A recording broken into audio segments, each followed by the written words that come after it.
ಎಲ್ಲರಿಗೂ ಸ್ವಾಗತವನ್ನು ಕೋರ್ತಾ ಇದ್ದೀನಿ. ಫೈನಾನ್ಷಿಯಲ್ ಮ್ಯಾನೇಜ್ಮೆಂಟ್ ಈ ಒಂದು ವಿಡಿಯೋದಲ್ಲಿ ವರ್ಕಿಂಗ್ ಕ್ಯಾಪಿಟಲ್ ಪ್ರಾಬ್ಲಮ್ ಅನ್ನು ಯಾವ ರೀತಿಯಾಗಿ ನಾವು ಬಿಡಿಸಬೇಕು ಅನ್ನೋದ್ರ ಬಗ್ಗೆ ಈ ಒಂದು ವಿಡಿಯೋದಲ್ಲಿ ನಾವು ನೋಡ್ತಾ ಇದ್ದೀವಿ. ನಮ್ಮ ಯೂಟ್ಯೂಬ್ ಚಾನಲನ್ನು ಸಬ್ಸ್ಕ್ರೈಬ್ ಮಾಡಿ, ಅದೇ ರೀತಿಯಾಗಿ ಬೆಲ್ ಐಕಾನ್ ಕೂಡ ಪ್ರೆಸ್ ಮಾಡಬೇಕು.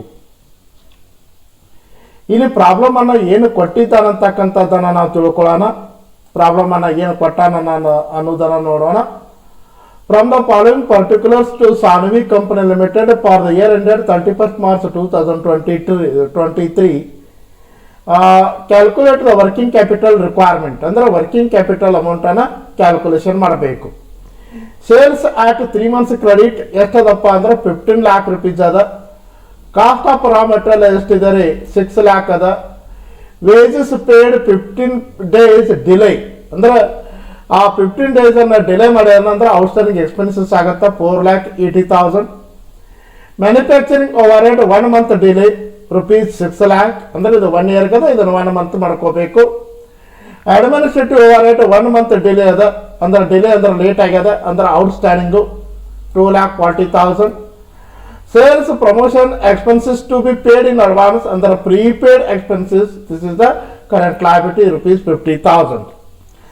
The supplier of raw materials will allow 1 month credit ಅಂದ್ರೆ ಸಪ್ಲೈಯರ್ ನಮಗೆ 1 month ಅನ್ನ ಕ್ರೆಡಿಟ್ ಕೊಡ್ತಾ ಇದ್ದಾರೆ.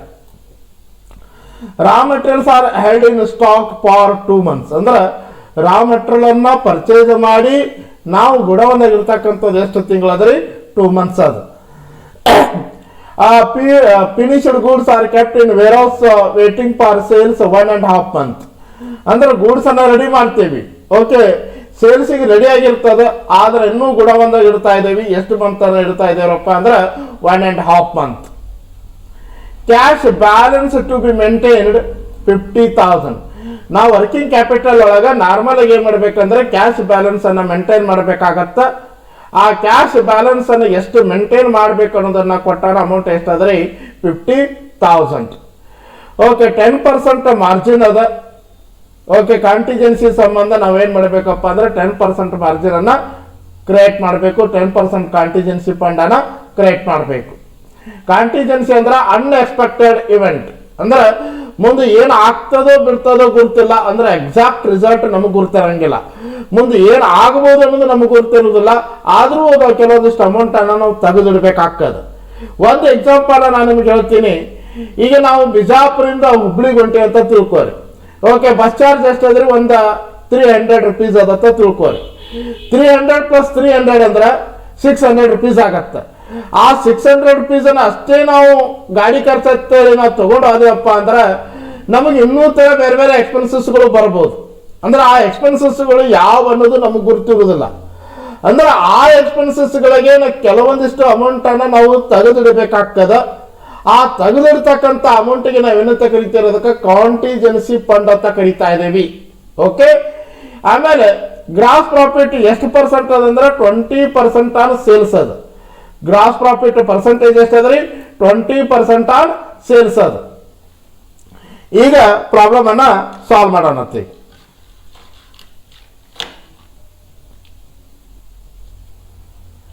Okay, statement of working capital.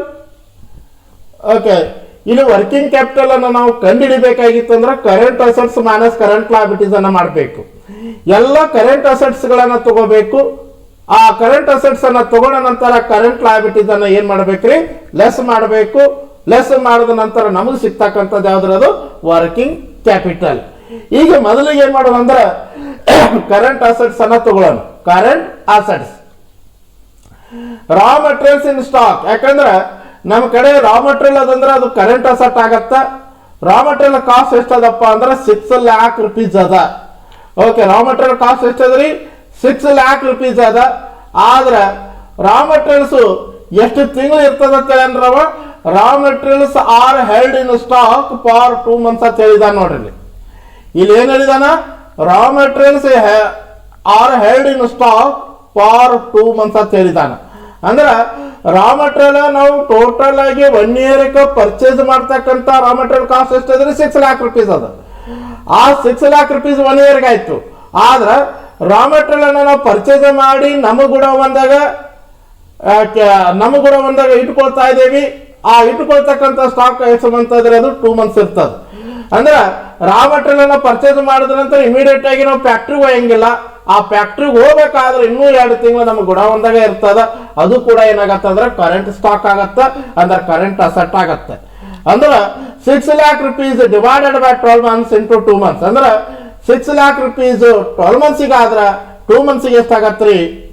What is amount? 1 lakh. What is amount? 1 lakh. Next one, stock of finished goods. ನೋಡ್ರಿ, ಇಲ್ಲಿ sales at 3 months credit rupees 15 lakh ಅದ. ಆ sales amount ಅನ್ನ ನಾವು ಏನಂತ ತಗೋತಾ ಇದ್ದಾರೆ? ಇಲ್ಲಿ ಫಿನಿಶ್ಡ್ ಗೂಡ್ಸ್ ಅಂತ ತಗೋತಾ ಇದ್ದೇವೆ, ಅದಲ್ರಿ? 15 lakh rupees ಅದ. ಇಲ್ಲಿ ಸ್ವಲ್ಪ ಲಕ್ಷ ಕೊಡಬೇಕು. ಈ ಸೇಲ್ಸ್ ಒಳಗೆ ಏನಾಗಿರ್ತದ ಅಂದ್ರೆ ಪ್ರಾಫಿಟ್ ಅನ್ನು ಇನ್ಕ್ಲೂಡ್ ಆಗಿರ್ತದೆ. ನಾವು ಫಿನಿಶ್ಡ್ ಸ್ಟಾಕ್ ಅನ್ನ ತಗೋಬೇಕಾಗಿತ್ತಂದ್ರೆ ಕಾಸ್ಟ್ ಆಫ್ ಸೇಲ್ಸ್ ಅನ್ನ ತಗೋಬೇಕು, ಆದ್ರೆ ಸೇಲ್ಸ್ ಅಮೌಂಟ್ ಅನ್ನ ತಗೋಬಾರ್ದು.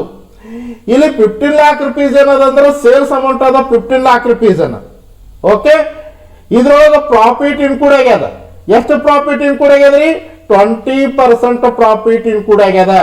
ಅಂದ್ರೆ 20% ಪ್ರಾಫಿಟ್ ಇನ್ಕ್ಲೂಡ್ ಆಗ್ಯದ ಅಂದ್ರೆ ನಾವು 100 ಒಳಗ 20% ಅನ್ನ ತೆಗೀರಿ, ಅಂದ್ರೆ 80% ಕಾಸ್ಟ್ ಏನೈತ್ರಿ? ಕಾಸ್ಟ್ ಆಫ್ ಫಿನಿಶ್ಡ್ ಗೂಡ್ಸ್ ಆಯ್ತು. ನೋಡ್ರಿ, ಟೋಟಲ್ ಸೇಲ್ಸ್ 100% ಆದ್ರ ಪರ್ಸೆಂಟೇಜ್ ಆಫ್ ಪ್ರಾಫಿಟ್ 20% ಅದ. 100 ಒಳಗ 20% ಅನ್ನ ಲೆಸ್ ಮಾಡ್ರಿ, ಕಾಸ್ಟ್ ಆಫ್ ಫಿನಿಶ್ಡ್ ಗೂಡ್ಸ್ ಎಷ್ಟೈತ್ರಿ? 80% ಆಯ್ತು. ಅಂದ್ರೆ 15 lakh into 80 divided by 100 ಅಂದ್ರೆ ಎಷ್ಟು ಬರ್ತೈತಿ ನೋಡ್ಕೋಬೇಕು. ಓಕೆ, ನಾರ್ಮಲ್ ಆಗಿ 1,20,000 rupees ಬರ್ತದೆ. ಇನ್ನ ಅದೇ ರೀತಿಯಾಗಿ ಇಲ್ಲಿ ನೋಡ್ರಿ, ಸ್ವಲ್ಪ ಲಕ್ಷ ಕೊಡಬೇಕು. ಏನು ಹೇಳ್ತಾ ಇದ್ದಾನಂದ್ರೆ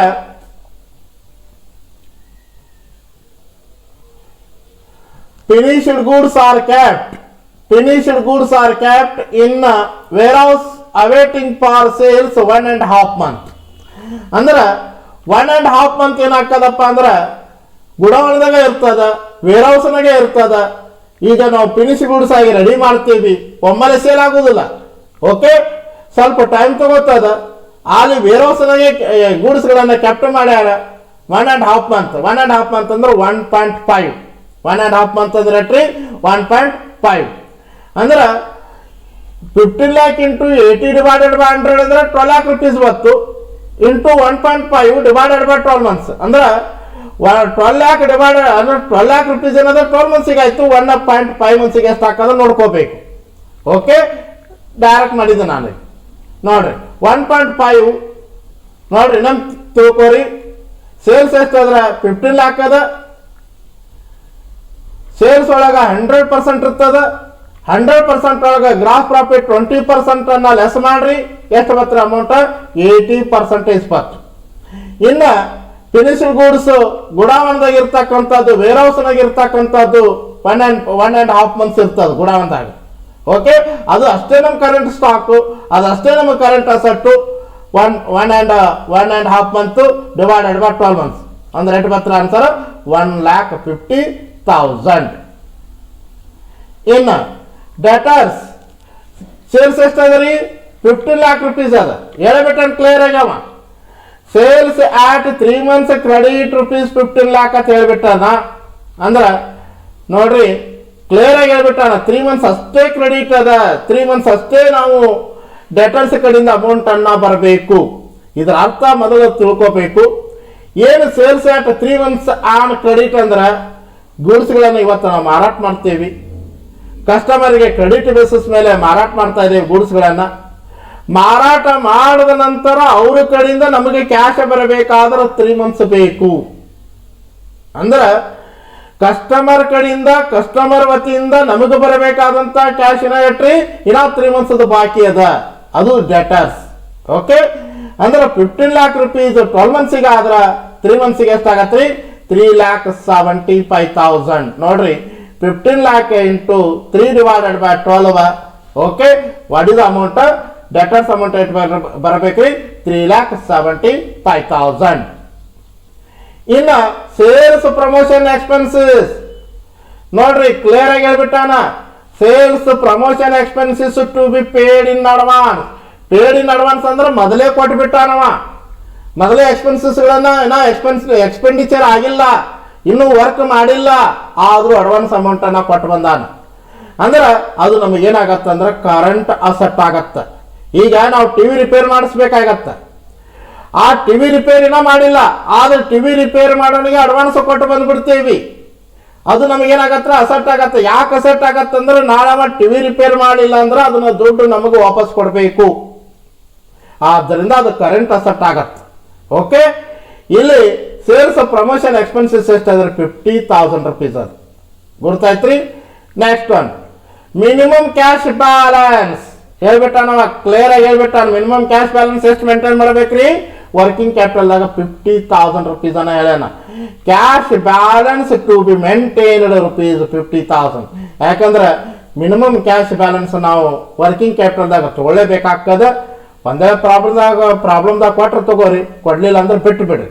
ಓಕೆ, ನೋಡಿ ಇವೆಲ್ಲ ಕುಡಿಸ್ಕೋರಿ. Raw material current asset, stock of finishing goods current asset, debtors current asset, sales promotion expenses paid in advance that is also current asset, cash is also current asset. ಎಲ್ಲ ಕರೆಂಟ್ ಅಸೆಟ್ಗಳನ್ನು ಕುಡಿಸ್ಕೋರಿ. ಎಷ್ಟು ಮಾತ್ರ answer 7,25,000. Total current asset 7,25,000. Okay, working capital is equal to current assets minus current liabilities ಆಗತ್ತೆ. ಈ current asset ಅನ್ನ ಕಂಡುಹಿಡಿದೇವಿ, ಇನ್ನು current liabilities ಅನ್ನ ಕಂಡುಹಿಡಿಬೇಕು. Okay, current liabilities payment of wages ನೋಡ್ರಿ, ವೇಜಸ್ ಪೇಡ್ 4,80,000 rupees. 1 yearಗೆ ಅವ ಕೊಡ್ತಕ್ಕಂಥ ವೇಜಸ್ ಎಷ್ಟದ್ರಿ 4,80,000 rupees ಅದ. ಏನ ಹಾಫ್ ಮಂತ್ 15 days ಅಂದ್ರೆ ಏನ್ರಿ ಹಾಫ್ ಮಂತ್, 15 days ಅಂದ್ರೆ ಏನ್ರಿ ಅರ್ಧ ತಿಂಗಳು ಅಂದ್ರೆ ಹಾಫ್ ಮಂತ್ಸ್. ಓಕೆ, ಅಂದ್ರೆ 15 ದಿನದ ಮಾತ್ರ ಬಾಕಿ ಅದ, ಅದು ಮಾತ್ರ ನಮಗೆ ಲಾಬಿಟಿ ಆಗತ್ತ. 15 ದಿನದ ಮಾತ್ರ ವೇಜಸ್ ಅನ್ನ ಕೊಡಬೇಕು. 4,80,000 rupees ಅನ್ನೋದ್ರಿ 1 yearಗೆ ಆಗ್ತಕ್ಕಂಥ ವೇಜಸ್ಸು. ಆದ್ರೆ ಬಾಕಿ ಇಟ್ಟದ್ರಿ ಕೇವಲ 15 ದಿನದ ಮಾತ್ರ ಬಾಕಿ ಅದ. ಅಂದ್ರೆ only 15, there is only balance of 15 days. ಅಂದ್ರೆ 0.5 months divided by 12 months. What is the amount? 20,000. Manufacturing overhead ನೋಡ್ರಿ, what is the manufacturing overhead 6 lakh rupees ಅದ 1 yearಗೆ. 1 yearಗೆ 6 lakh rupees ಅದ. ಆದ್ರೆ ಎಷ್ಟು ಬಾಕಿ ಅದ್ರಿ, ಇನ್ನು 1 month ಕೊಡಬೇಕಾಗ್ಯದ, ಇನ್ನೂ 1 month ಕೊಡಬೇಕಾಗ್ಯದ. ಹೇಳಬಿಟ್ಟಾನ ಬ್ರಾಕೆಟ್ನಾಗ ಹೇಳ ನೋಡ್ರಿ, 1 month ಡಿಲೇ ಅಂತ ಹೇಳಾನ. ಅಂದ್ರೆ ಔಟ್ಸ್ಟ್ಯಾಂಡಿಂಗು 1 month 6 lakh rupees 12 months ಆದ್ರೆ 1 month ಎಷ್ಟಾಗತ್ರಿ 50,000. ಇನ್ನ ಅಡ್ಮಿನಿಸ್ಟ್ರೇಟಿವ್ ಓವರ್ಹೆಡ್ 1 yearಗೆ 2,40,000 rupees ಅದ. ಆಮೇಲೆ 1 month ಮಾತ್ರ ಬಾಕಿ ಅದ, 1 month ಅಂತ ಹೇಳಿಬಿಟ್ಟಿದ್ದಾನ. ಅಂದ್ರೆ 2,40,000 rupees 12 months ಆದ್ರೆ 1 month ಎಷ್ಟಾಗತ್ರಿ 20,000. ಕ್ರೆಡಿಟರ್ಸ್ ಫಾರ್ ರಾ ಮೆಟೀರಿಯಲ್ಸ್ ಎಷ್ಟದಂದ್ರೆ 6 lakh rupees ಅದ. ಇಲ್ಲಿ ನೋಡ್ರಿ, the supplier of raw materials allows 1 month credit ಅಂತ ಹೇಳಿದಾನ. ಕ್ಲಿಯರ್ ಆಗಿ ಹೇಳಿದಾನ. ಏನ್ ಹೇಳನ್ರಿ, the suppliers of raw materials allow 1 month credit. ಅಂದ್ರೆ ನಾವು ಏನು ಉದ್ರಿ ಕೊಟ್ಟು ಉದ್ರಿ ಮೇಲೆ ಗೂಡ್ಸ್ಗಳನ್ನ ಪರ್ಚೇಸ್ ಮಾಡ್ತಾ ಇದ್ದೀವಿ ಸಪ್ಲೈಯರ್ ಕಡೆಯಿಂದ. ಅವನಿಗೆ ಯಾವಾಗ ನಾವು ದುಡ್ಡು ಕೊಡ್ತೀವಪ್ಪ ಅಂದ್ರೆ ಪರ್ಚೇಸ್ ಮಾಡಿದ ನಂತರ 1 ತಿಂಗಳ ನಂತರ ಅಮೌಂಟ್ ಅನ್ನ ಕೊಡ್ತಾ ಇದ್ದೀವಿ, ಅದು 1 month ಕ್ರೆಡಿಟ್ ಅದು. ಓಕೆ, ಅದಕ್ಕೆ ನಮಗೆ 1 month ಕ್ರೆಡಿಟ್ ಕೊಡ್ತಾ ಇದ್ದಾನೆ. ಅಂದ್ರೆ ಇವತ್ತು ನಾವು ಪರ್ಚೇಸ್ ಮಾಡಿದೆ ಅಂದ್ರೆ 1 month ಅವನಿಗೆ 1 month ಆದ ನಂತರ ಅವನಿಗೆ ಪೇಮೆಂಟ್ ಅನ್ನ ಮಾಡ್ತಾ ಇದ್ದೇವೆ. ಓಕೆ, 1 month ಅದು. Okay, 6 lakh into 1 divided by 12 months. ಅಂದ್ರೆ ನೋಡ್ರಿ, ಕಾಸ್ಟ್ ಆಫ್ ರಾ ಮೆಟೀರಿಯಲ್ಸ್ ಎಷ್ಟಾದ್ರೆ 6 lakh rupees ಆದ್ರೆ 1 month ಅಷ್ಟೇ ನಾವು ಬಾಕಿ ಕೊಡಬೇಕು ಸಪ್ಲೈಯರ್ಗೆ. 1 month ಅಷ್ಟೇ ನಾವು ಅಮೌಂಟ್ ಅನ್ನ ಕೊಡಬೇಕು. 6 lakh rupees ಗೂಡ್ಸ್ಗಳನ್ನ ಪರ್ಚೇಸ್ ಮಾಡೇವಿ ಸಪ್ಲೈಯರ್ ಕಡೆಯಿಂದ, ಆದ್ರೆ 1 month ಮಾತ್ರ ನಾವು ಬಾಕಿ ಕೊಡಬೇಕು. ಅಂದ್ರೆ 1 month divided by 12 months ಅಂದ್ರೆ ಎಷ್ಟಾಯ್ತ್ರಿ 50,000. ಇವೆಲ್ಲ ಕುಡಿಸುವರಿ ಕರೆಂಟ್ ಲಯಬಿಲಿಟೀಸ್ ಅನ್ನ. 20,000 plus 50,000 plus 20,000 plus 50,000 ಅಂದ್ರೆ ಎಷ್ಟಾಯ್ತ್ರಿ 1,40,000 ಕರೆಂಟ್ ಲಯಬಿಲಿಟೀಸ್ ಆಯ್ತ್ರಿ. ಇನ್ನ ವರ್ಕಿಂಗ್ ಕ್ಯಾಪಿಟಲ್ ಹೆಂಗೆ ಕಂಡುಹಿಡಿಬೇಕ್ರಿ? Current assets minus current liabilities. Working capital ಹೆಂಗೆ ಕಂಡುಹಿಡಿಬೇಕ್ರಿ? Current assets minus current liabilities. ಏನು ಕರೆಂಟ್ ಅಸೆಟ್ಸ್ ಅನ್ನ ಟೋಟಲ್ ಮಾಡೀವಿ, ಆ ಕರೆಂಟ್ ಅಸೆಟ್ಸ್ ಒಳಗೆ ಕರೆಂಟ್ ಲಯಬಿಲಿಟೀಸ್ ಅನ್ನ ಲೆಸ್ ಮಾಡೋಣ, ನಮಗೆ ವರ್ಕಿಂಗ್ ಕ್ಯಾಪಿಟಲ್ ಸಿಗ್ತದೆ. ಕರೆಂಟ್ ಅಂದ್ರೆ ಕರೆಂಟ್ ಅಸೆಟ್ ಎಷ್ಟು ಬಂದದ್ರಿ? 7,25,000 ಅದ. ಮೈನಸ್ ಕರೆಂಟ್ ಲಯಬಿಲಿಟೀಸ್ ಎಷ್ಟು ಅದ ರೀ? 1,40,000 ಅದ. ಜಸ್ಟ್ ಕ್ಯಾಲ್ಕುಲೇಷನ್ ಮಾಡಿ ನೋಡ್ರಿ. ಕರೆಂಟ್ ಅಸೆಟ್ ಎಷ್ಟು ಅದ ರೀ? 7,25,000 ಅದ. ಮೈನಸ್ ಕರೆಂಟ್ ಲಯಬಿಲಿಟೀಸ್ 1,40,000 ಅದ. 7,25,000 ಮೈನಸ್ 1,40,000 ಅಂದ್ರೆ ಆನ್ಸರ್ ಎಷ್ಟು ಬತ್ರಿ? 5,85,000 ವರ್ಕಿಂಗ್ ಕ್ಯಾಪಿಟಲ್ ಆಯ್ತು ರೀ. ನೆಕ್ಸ್ಟ್ ಒನ್ ಆ್ಯಡ್ ಕಾಂಟಿಜೆನ್ಸಿ ಹೇಳ್ಬಿಟ್ಟನವ. 10% ಅನ್ನ ಆ್ಯಡ್ ಮಾಡ್ಬೇಕಂತ ಹೇಳನವ. ನೋಡ್ರಿ 10% margin for contingency to be provided. ಪ್ರಾಬ್ಲಮ್ದಲ್ಲಿ ಹೇಳ್ಬಿಟ್ಟನವ ಏನಂತ ಹೇಳೋಣ? 10% margin for contingency to be provided for ಅಂದ್ರೆ 10% ಮಾರ್ಜಿನ್ ಅನ್ನ ಪ್ರೊವೈಡ್ ಮಾಡಬೇಕು. ಅಂದ್ರೆ ವರ್ಕಿಂಗ್ ಕ್ಯಾಪಿಟಲ್ ಎಷ್ಟದ್ರಿ? 5,85,000 ಅದ. 10% ಹೇಳಿಬಿಟ್ಟಾನ ಪ್ರಾಬ್ಲಮ್ದಲ್ಲಿ. ಹೇಳಿದ ಪ್ರಕಾರ ಮಾಡಬೇಕಾಗ್ತದ. 5,85,000 ಇಂಟು 10 ಡಿವೈಡೆಡ್ ಬೈ 100 ಅಂದ್ರೆ ಎಷ್ಟು ಬತ್ರಿ? 58,500. ಓಕೆ, ಎರಡು ಕುಡಿಸ್ಕೋರಿ. ವರ್ಕಿಂಗ್ ಕ್ಯಾಪಿಟಲ್ 5,85,000 ಪ್ಲಸ್ 58,500 ಅಂದ್ರೆ ಎಷ್ಟು ಬರ್ತದೆ? Working capital estimated working capital R required working capital 6,43,500. 6,43,500. ನೋಡ್ರಿ ವರ್ಕಿಂಗ್ ಕ್ಯಾಪಿಟಲ್ ಅಮೌಂಟ್ 5,85,500 ಅದ. ಅದ್ರ ಮ್ಯಾಗ 10% ಕಾಂಟಿಜೆನ್ಸಿ 5,85,000 ರೂಪೀಸ್ ಅದ ವರ್ಕಿಂಗ್ ಕ್ಯಾಪಿಟಲು. ಆಮೇಲೆ ಕಾಂಟಿಜೆನ್ಸಿ 10% ಹೇಳ್ಯಾನ. 5,85,000 ಇಂಟು 10 ಡಿವೈಡೆಡ್ ಬೈ 100 ಅಂದ್ರೆ ಎಷ್ಟು ಬರ್ತಾರೆ ಆನ್ಸರ್? 58,500. ಎರಡು ಕುಡಿಸ್ಕೋರಿ. 58,500 ಸಾರಿ 5,85,000 ಪ್ಲಸ್ 58,500. 5,85,000 ಪ್ಲಸ್ 58,500 ಅಂದ್ರೆ ರಿಕ್ವೈರ್ಡ್ ವರ್ಕಿಂಗ್ ಕ್ಯಾಪಿಟಲ್ 6,43,500. 6,43,500. ಓಕೆ, ಈ ರೀತಿಯಾಗಿ ನಾವು ವರ್ಕಿಂಗ್ ಕ್ಯಾಪಿಟಲ್ ಅಮೌಂಟನ್ನು ಕ್ಯಾಲ್ಕುಲೇಷನ್ ಮಾಡಬೇಕು. ಓಕೆ, ಕೆಲವೊಂದ್ಸಲ ಎಕ್ಸಾಮ್ದಾಗ ಎಸ್ಟಿಮೇಟ್ ವರ್ಕಿಂಗ್ ಕ್ಯಾಪಿಟಲ್ ಅಂತ ಕೇಳ್ತಾನ, ಕೆಲವೊಂದ್ಸಲ ಪ್ರಾಬ್ಲಮ್ದಾಗ ಕ್ಯಾಲ್ಕುಲೇಟ್ ರಿಕ್ವೈರ್ಡ್ ವರ್ಕಿಂಗ್ ಕ್ಯಾಪಿಟಲ್ ಅಂತ ಹೇಳ್ತಾ ಇದ್ದಾನ. ಓಕೆ, ಏನೇ ಕೇಳಿ ಎಲ್ಲ ಒಂದ. ಓಕೆ, ಈ ರೀತಿಯಾಗಿ ನಾವು ವರ್ಕಿಂಗ್ ಕ್ಯಾಪಿಟಲ್ ಅನ್ನ ಕ್ಯಾಲ್ಕುಲೇಷನ್ ಮಾಡಬೇಕು.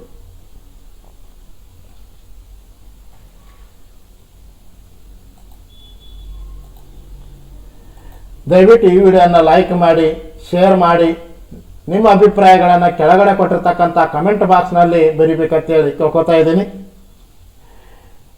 WhatsApp number 9986529073. ಯಾರಿಗೆ ನಮ್ಮ ವಿಡಿಯೋಗಳು ಬೇಕಾಗ್ತಾವ ದಯವಿಟ್ಟು ಈ ನಂಬರ್ಗೆ ವಾಟ್ಸಪ್ ಮೆಸೇಜನ್ನು ಮಾಡಿ, ಹಾಯ್ ಸರ್ ಅಂತ ಮೆಸೇಜ್ ಮಾಡಿ. ಆಮೇಲೆ ಯಾವ ಸಬ್ಜೆಕ್ಟ್ದು ವಿಡಿಯೋಗಳು ಬೇಕಾಗ್ಯಾವ ಆ ಸಬ್ಜೆಕ್ಟನ್ನು ಬರೆದು ಕಳಿಸಿ. ಆಮೇಲೆ ಆ ಸಬ್ಜೆಕ್ಟನ್ನು ಮೆಸೇಜ್ ಮಾಡಿ, ಆ ಸಬ್ಜೆಕ್ಟಿಗೆ ಸಂಬಂಧಪಟ್ಟಿರ್ತಕ್ಕಂಥ ವಿಡಿಯೋ ಲಿಂಕ್ಗಳನ್ನು ನಾನು ನಿಮಗೆ ಕಳಿಸ್ತೀನಿ. Thank you for watching the class.